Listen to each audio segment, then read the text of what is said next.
Geek Out! Welcome to another installment of From Geek Out with Love. I'm Sam. I'm Jake. I'm Rich. I'm Garrett. This week we're talking about J.W. Pepper. The J.W. Pepper Chronicles. Yeah, sit down and get ready to listen now about the James Bond film. Is he the first person to say fuck in a James Bond movie? Yeah, well, he gets like full on. It's funny because he says it so prominently, you still pretty much hear him. Like over the roar of the boat. What the fuck? Yeah. For those of you who aren't that English secret agent. on whose side? Jade. And hey, the good thing is, if you guys are going, man, I wish there was more J.W. Pepper than just this movie. Oh, you're in luck because this is not the last we're going to talk. Have we got news for you? Yeah. For those of you who aren't in the know, this week we're going to be talking about 1973's Live and Let Die, the first film in the Roger Moore era with the British super spy. Yeah. Probably, and arguably the one with the best theme music in the entire series. It's up there. It's up there. As much as Sam and I have talked about the Beatles on record for like at least 20 hours. Yes. It's my second favorite Roger Moore. It's fucking dope. It's my favorite Roger Moore theme, but it's my favorite theme from the 70s. It's pretty damn good. I mean, it's one of the most iconic ones for sure. Yeah. Would you call it the best post Beatles McCartney song? No.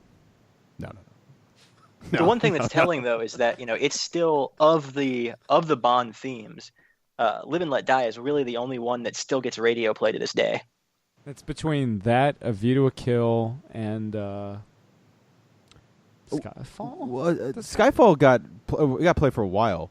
You know what's funny? In an interview like years before the movie he mentions came out, Paul McCartney's like, I can't imagine being the person that has to rhyme Quantum of Solace, and which I thought was funny.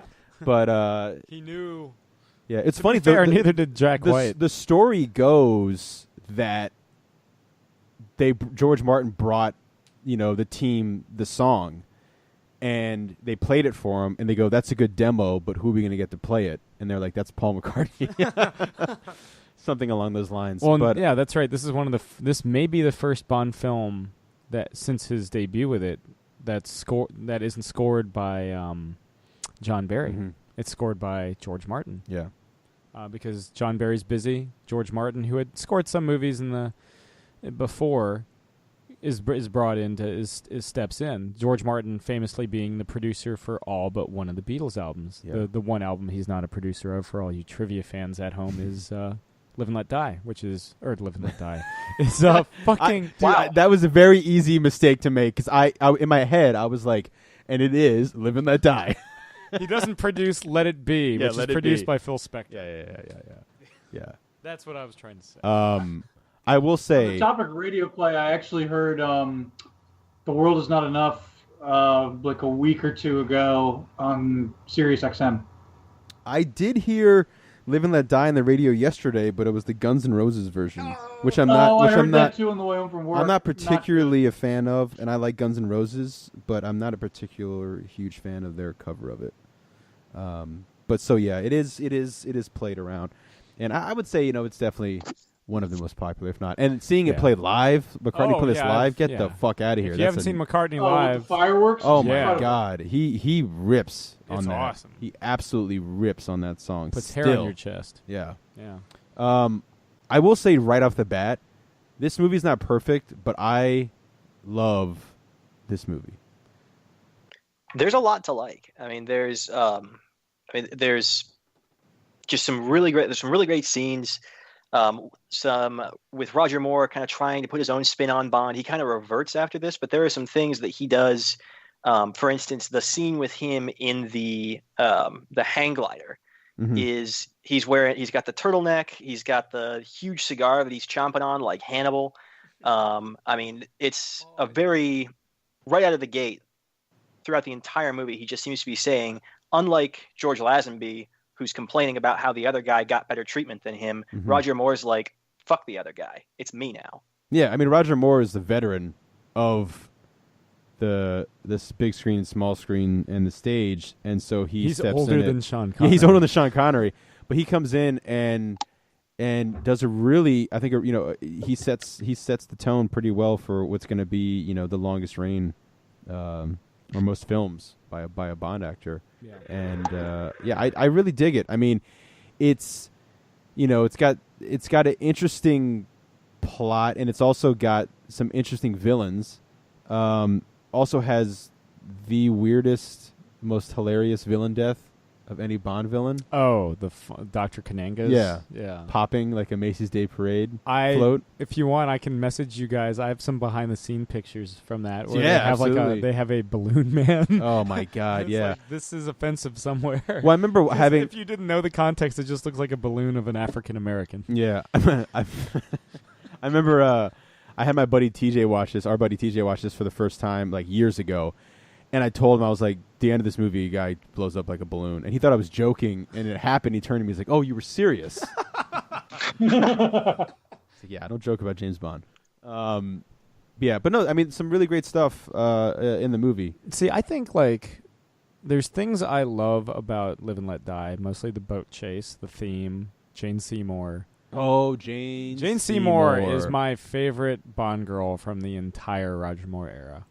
I will, if not, period. Oh, She is. Dude, you're throwing all the tarot cards on the fucking table. Yeah. Lovers. Yeah, that's right. Bond does kind of fuck her over pretty hard, though. Quite literally. Yeah, Yes. quite literally. Yeah, but there was no good way for me to like try to explain it, so just fucking watch the movie. Is it better than me just randomly screaming lovers? No, Lovers is pretty good. Lovers. But what the fuck was I talking about? Oh, Bond girls. See, now I'm trying to think like of all time. She's like She's the GOAT. She's the like- greatest of all she's time. like top 5. No, she's definitely top 5. And she's definitely top more. She's yeah. What are you going to say, Barbara Bach? You say that like she's like shit. You got to give her some props, man. She's also like a kick-ass spy. Triple X before the Vin Diesel film. Praise be to God. I agree. Jane Seymour's top. I mean, but my favorite Bond girl's not even a Roger Moore girl, but like, Oh, it's Ava Green. Ava isn't Green, it? hell yeah. But yeah, she's. I mean, Jane Seymour. But there's always, Garrett was mentioning like Roger Moore adding a bit of his own twist. Compared to the latter Moore films, like Moore kind of, for me, in some scenes comes off as stiff, almost uncomfortable. Yeah, like I mean, he's still figuring it out. I mean, yeah, he definitely hasn't figured it out. Thank God he has it figured out by The Spy Who Loved Me. But yeah, I mean, there's still going to be like the growing pains of it all because he is stepping into a franchise that's this big.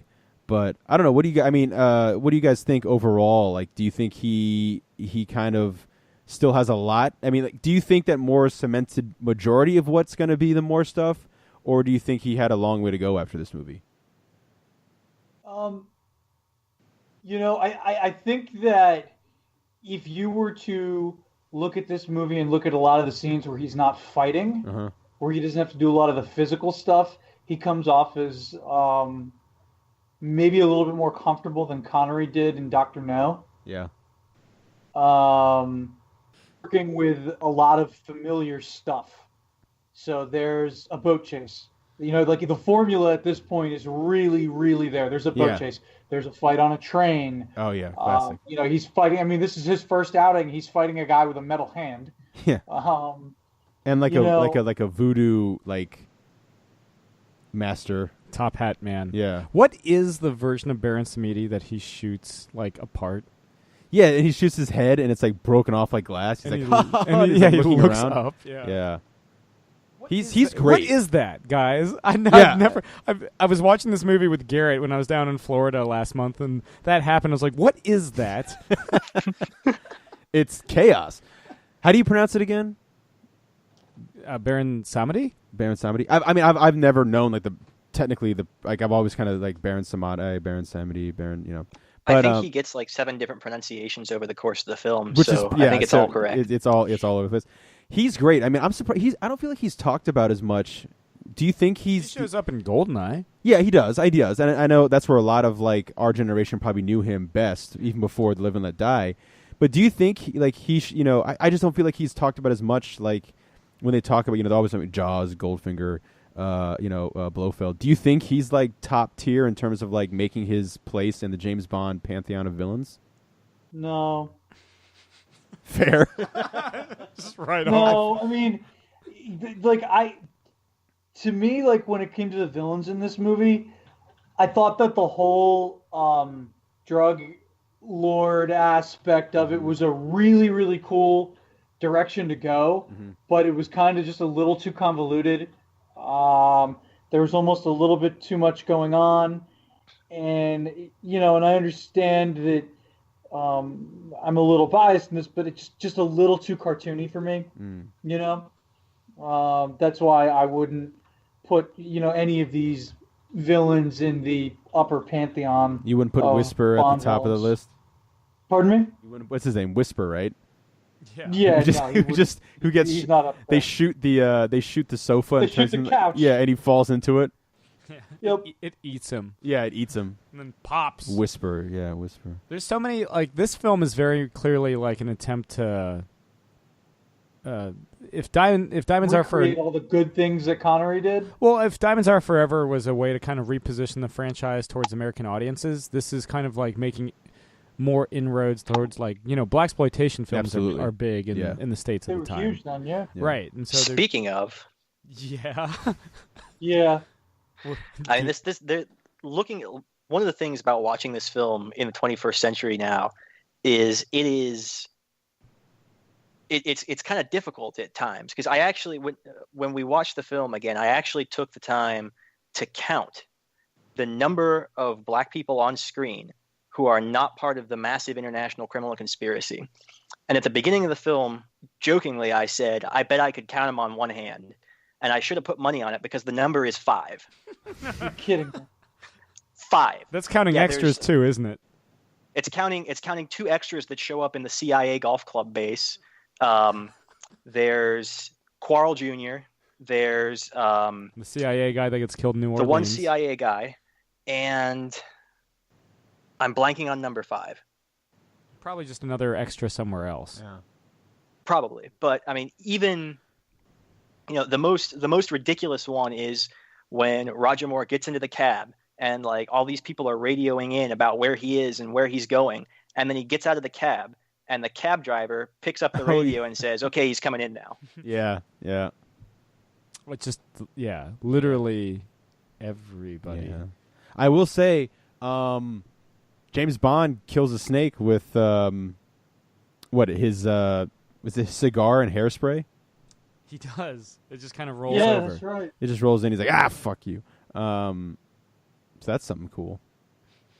Running on the heads of the alligators. Oh yeah, That might be the A marquee. classic. That's the marquee stunt. a really. classic stunt. Yeah, that's always in like the compilation of Bonds. They're like re-released James Bond on Blu-ray 4K, and you see him like running across like the gators, and then you see like him. The two things they always show for Roger Moore is the gators and the whoopsie daisy punch from A View to a Kill. I'm sorry. It's coming for you. Here it comes. It's like worse than Apollo Creed and Rocky 2. Yeah. Yeah, the whoopsie daisy punch is like fucking great. I can't wait till we get to it. Oh, the whoopsie daisy punch is the greatest thing of all time. The stunt man that ran across those alligators, his name is Ross Kananga. Oh. And they were so impressed by the stunt, which I guess happened early enough in the film, that they're like, you know what? The bad guy is Dr. Kananga. Yeah. Yeah, I mean, it's a pretty amazing stunt when you think about it. Yeah. Yeah, he's running on the backs of fucking alligators. Yeah. That's like some Frogger level shit. And it's a man. Yeah. But for what is the standout moments for you guys? The train. I think the train sequence is pretty cool. I mean, I don't know if it's a standout, but I like I like James Bond on a train is good times for the most part. I don't know if it's a standout. I mean, the boat chase, of course. J.W. Preppel is pretty great. I'm trying to think. What else? The bus chase. Bus chase. Jane Seymour. Anything with Jane Seymour. It's my favorite. Here's the thing, like, even though Roger Moore is already fucking like 46 in this movie, Jesus. he is like, compared to the latter films, with the possible exception of Live and Let Die, almost unrecognizably younger. Yeah. Also, is Yeah, the beginning of this is where he has the watch, The magnet watch. the magnet watch, where he could just easily do it. It's like right there. Which It almost also shows up in the James Bond or in GoldenEye video game. Yes. Classic. But not the movie. He's got the laser watch. That's true. But he unzips and if you look real close enough, and you can totally do it with high definition now. 4K bomb. You can see the fish line. Oh fuck. Okay, I'm sorry if I just no. I mean, yeah, but I mean, like, I knew it wasn't really a magnet. But like 4K will or the highest definition will ruin every old movie one day. Yeah. Because you'll watch it and be like, The Invisible Man will be a fucking nightmare. Because it's just piano wire everywhere with shit bobbling. You're like, there goes the ink on the police chief's face. It's a piano wire. 4K bomb. Invisible Man. Air horn shit. Is that your Ultra HD? That's the Ultra HD. It's like now coming on Ultra 4K Blu-ray. Gone with the Wind. And just like random explosions that aren't in the movie. Director commentary by Leonard Maltin. This is a very good movie. Director's cut, that's 6.5 hours.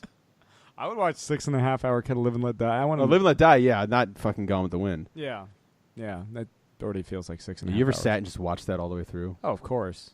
Yes, I did that like a month and a half ago. Oh, really? Difficult. Did you just finish? yeah. Oh shit! I got Bond. Yeah, work was wondering where I've been since Memorial Day. Yeah. It's like I'm taking a Gone with the Wind day. Oh shit! See you next week. George Reeves shows up in that film. He does. He does indeed. That's all I got. Clark Gable. When I talked to Jonathan Ross at San Diego Comic-Con, I joked about Clark Gable. Really? Yeah, of all the things to joke about with fucking Jonathan That Ross. was the first thing that came to your head. Did he say anything about it?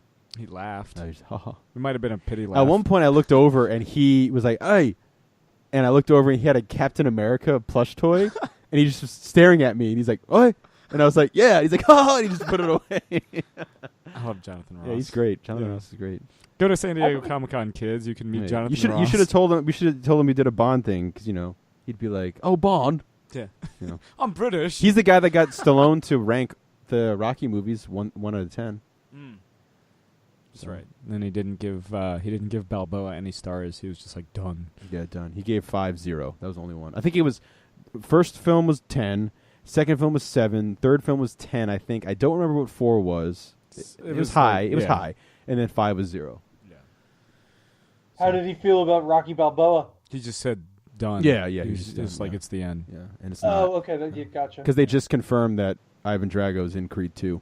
It's gonna be interesting. Yeah. But what doesn't work for you the most about Live and Let Die? W. Pepper.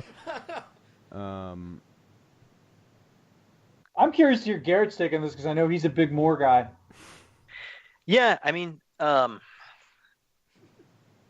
again, that scene with the taxi driver just fucking takes me out of it, and it's right at the beginning of the movie too, because even setting aside the like almost comedic racism that goes into that whole thing, the idea that there's all these people who are reporting on him when one of their friends is in the fucking car with him the entire time is just like, what? Yeah, it's a little overkill. Yeah. I remember when we were watching the movie, you were just like, even as a kid, you weren't fooled by the Mr. Big disguise, were you? No. No. Oh, yeah, Mr. Big. That's right. Yeah. It's like, why does this have to be here? Why doesn't he let like Tee-Hee, the metal hand guy? Tee-Hee, that's his name. I could not remember Tee-Hee's name. Yeah. Why doesn't he just let him handle the New York stuff? But no, he's got to be like weird plastic face. That's right. Yeah, that is weird. Yeah. Did you touch her?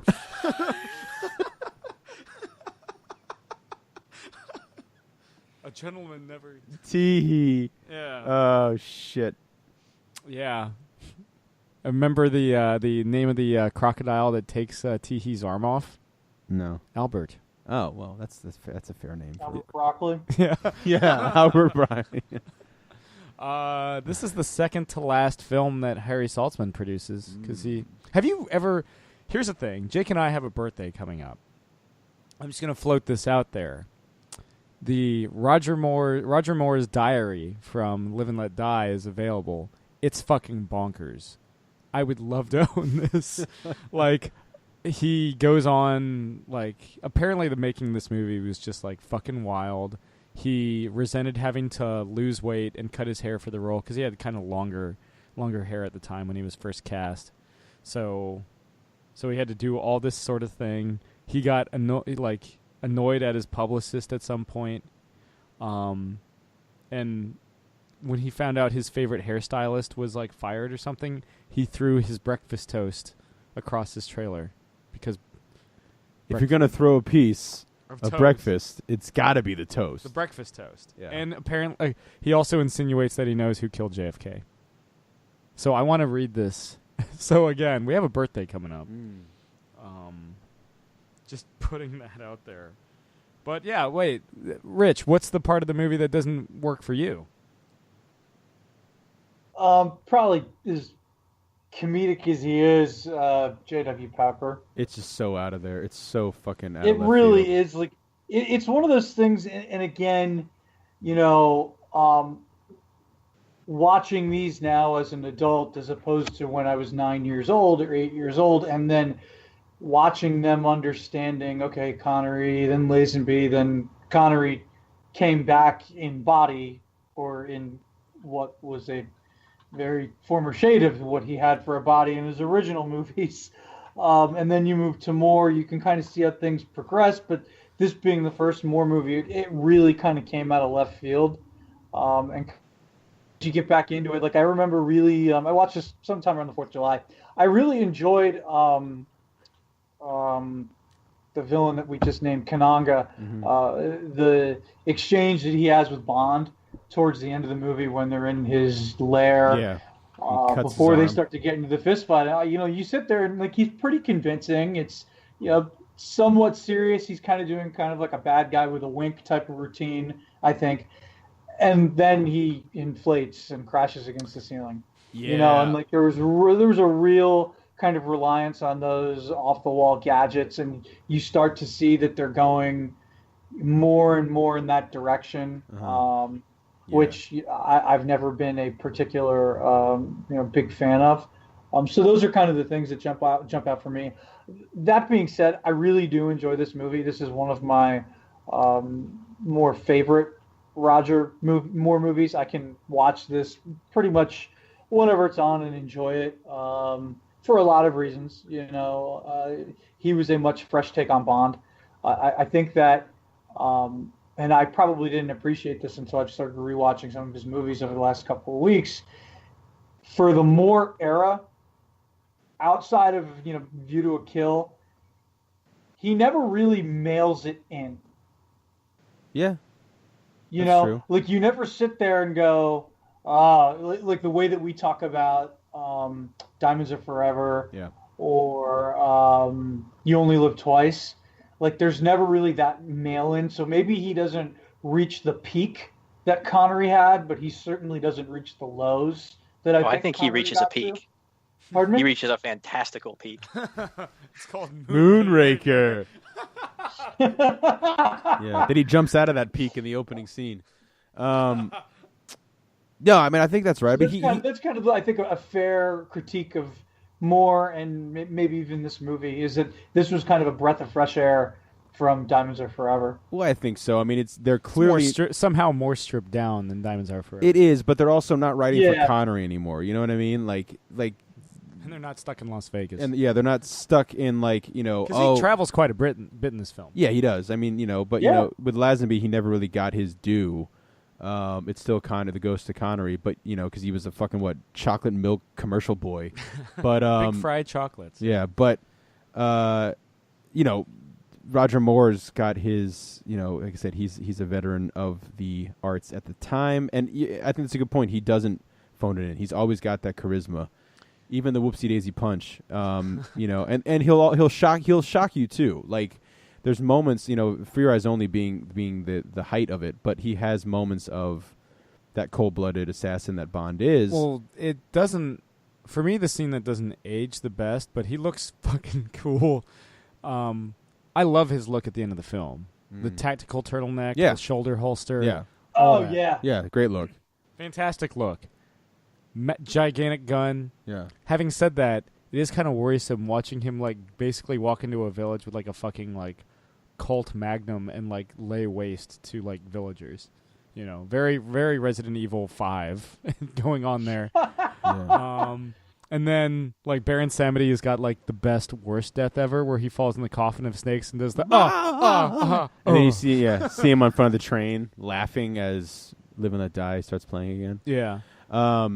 Yeah, I mean, that tactical suit with the holster kind of makes an appearance in Spectre, right? On the poster? On the promo art. Yeah, It the never promo actually art. showed up in the fucking movie. God damn it. Oh,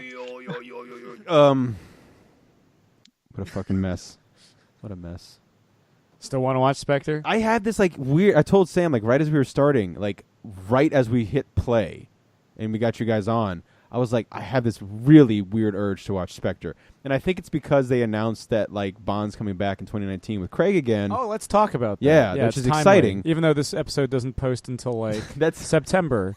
But that's the pros and the con of being super early. yeah.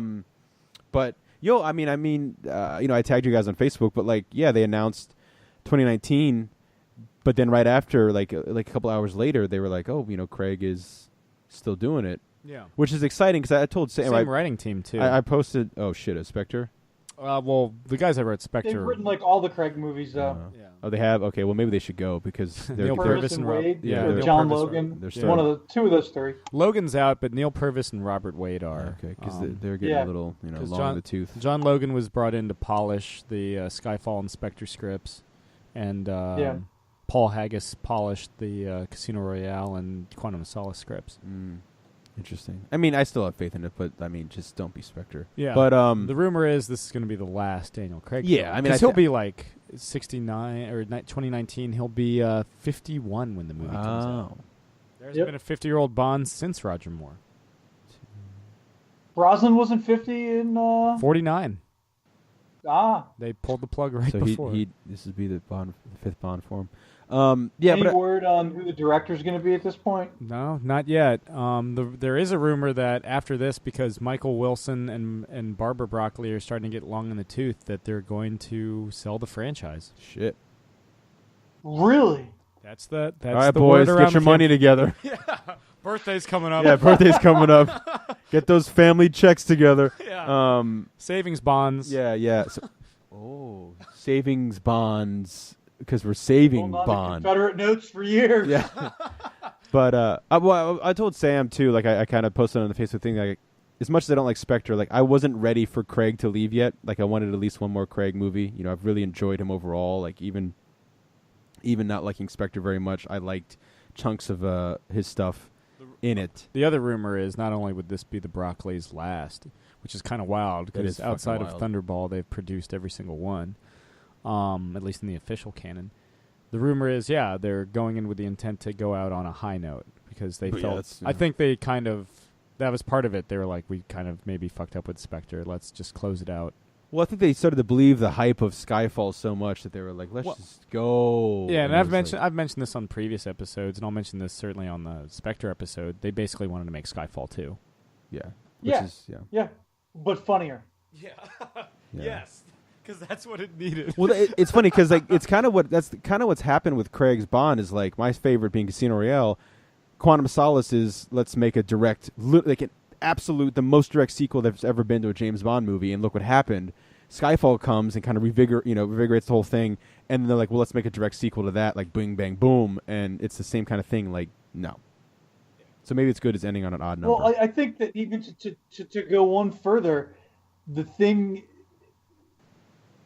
ultimate thing about Spectre that I didn't like was how they basically tried to rewrite all of the movies. Like they basically tried to write Spectre in such a way that it fit in with all those movies, rather than it being a natural mapped out plan. And I understand they didn't really have the luxury of doing that because of they didn't own the rights to Spectre or any of those things when they made Casino Royale. But it was pretty much like everything was just so forced. Nothing about that movie was really natural. Everything from this is the organization that controlled all of these other organizations that were here, and he's actually your brother, and like it all just felt forced. Like if you just watch that movie and don't pay attention to that stuff, it's not a bad film. No, it's definitely not a bad movie. It's not a badly made movie either. I mean, there's some great stuff in it, but Yeah. But yeah, again, like I've said a million times, it's like a Roger Moore movie with Daniel Craig in it, in terms of the humor. Yeah. And that doesn't work at all, especially for someone. No, he's the best when he's doing the sarcastic, evil, sadistic killer, like when he when he's handcuffed at the Miami airport with looking at the guys he's about to explode. Yeah, you see the smile smiling. on his face. Yeah. That makes me laugh anyway. Well, the perfect example for me for like Craig Bond, like the perfect like visual is during the parkour scene when the guy like parkours through like the vent like very gracefully, and then Bond just runs through drywall. Runs through the wall. Yeah. I was like, that's Craig. Yeah. Perfect. That's exactly what I want with him. And when he catches the gun and throws it at the guy. Yeah. I mean, that whole fucking scene, but I mean, yeah.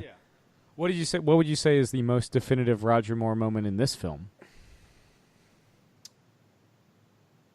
Aside from killing a snake with a cigar and hairspray. And shooting Baron Samedi in his glass head. And throwing him into a car full of snakes. It's kind of wild when you put... Probably getting in bed with Jane Seymour. He was the lover. Yep. Out of all of them. You know what I mean? He kissed the most girls. Sean was the fighter. Roger Moore was the lover. Yeah. I think maybe even more so than Jane Seymour, the chick at the beginning of the film, where not only is he taking her to bed, he's unzipping her dress with the fancy gadget. Yeah. Like that's kind of like, welcome to Roger Moore. That's very much Roger Moore. Not only do you have this kind of suaveness and the being the lover of the Bonds, and then you put on top of that the ridiculous gadgets, and that's basically the formula for every Roger Moore film, with the exception of For Your Eyes Only. Yeah. Yeah. I mean, I think, the So that's why you don't like For Your Eyes Only.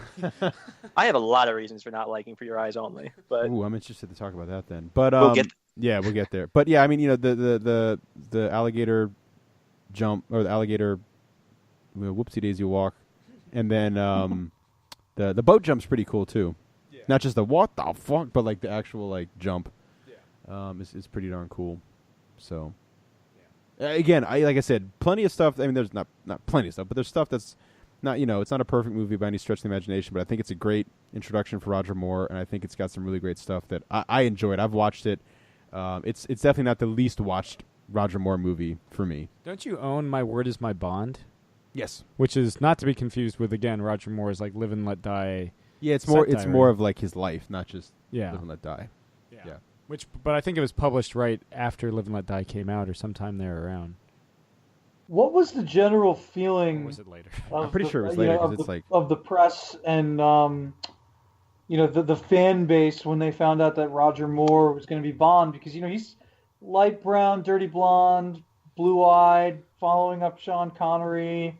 Like I don't.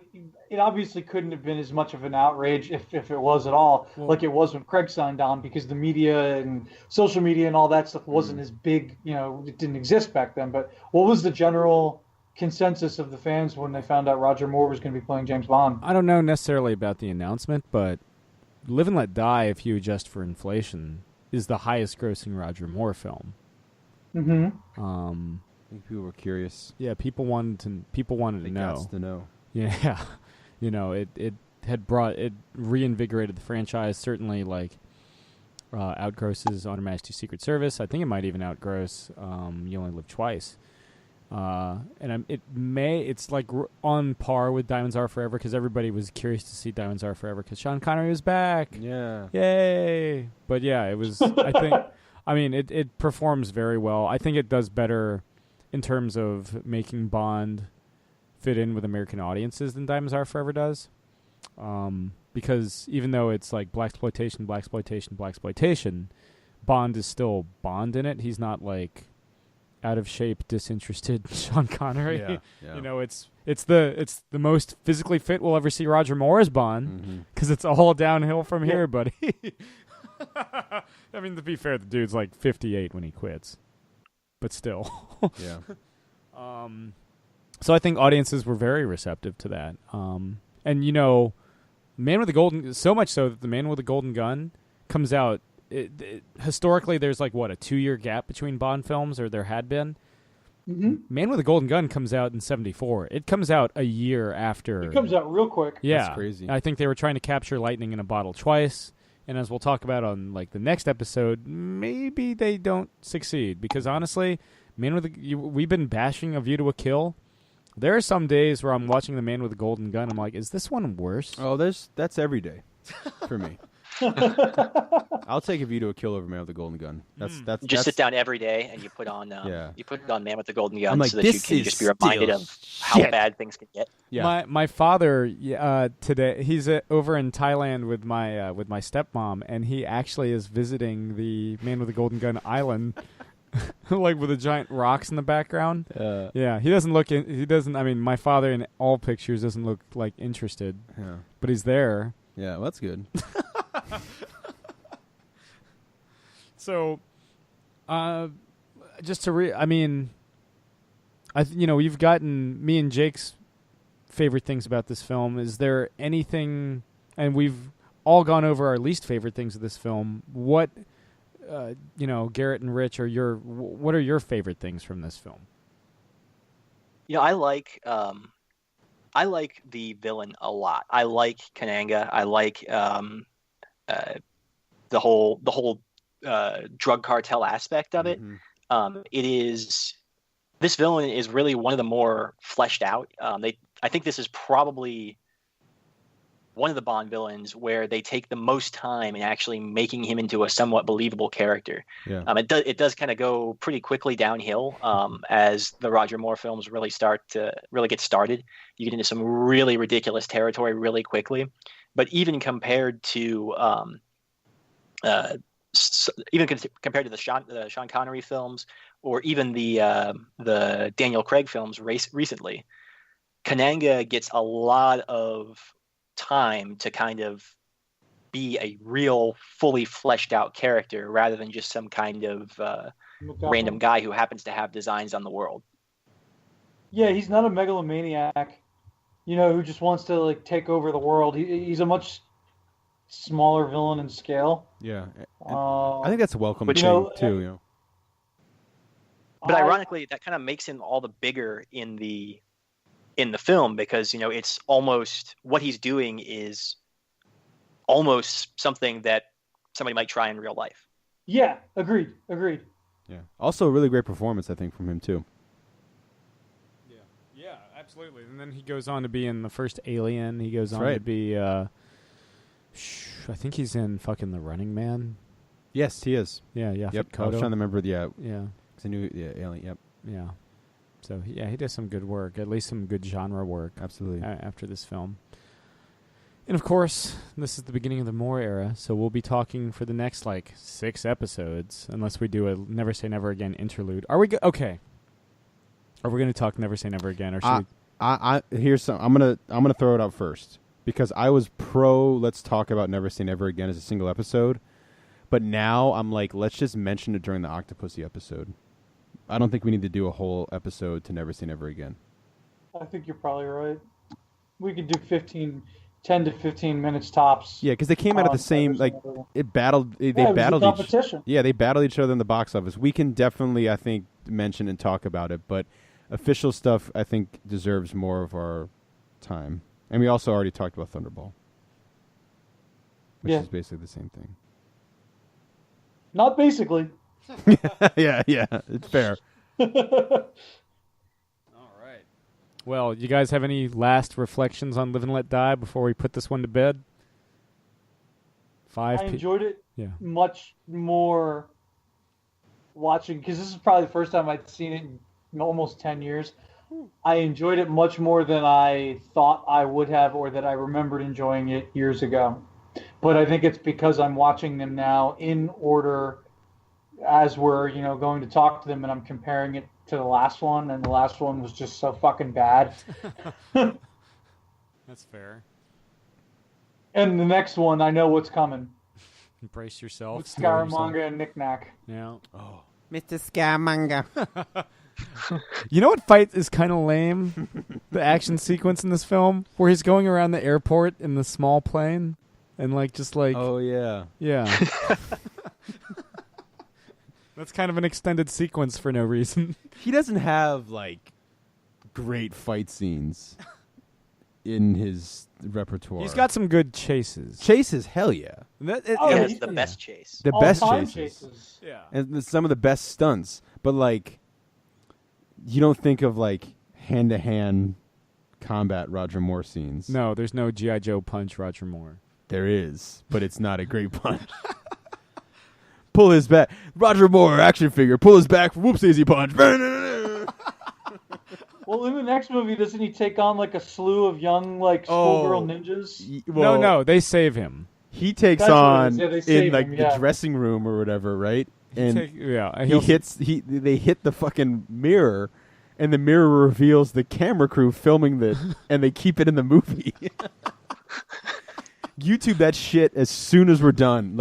It's very easy that someone's already done that. Also, look up Roger Moore sumo wrestler. Yeah. You'll get his best defensive tactic. Oh, against yeah. But he, as a little tease for everyone else at home, one of the greatest bloopers of all time is them fighting in I think it's it's the belly dancer's dressing belly dancer's dressing room. Thank you.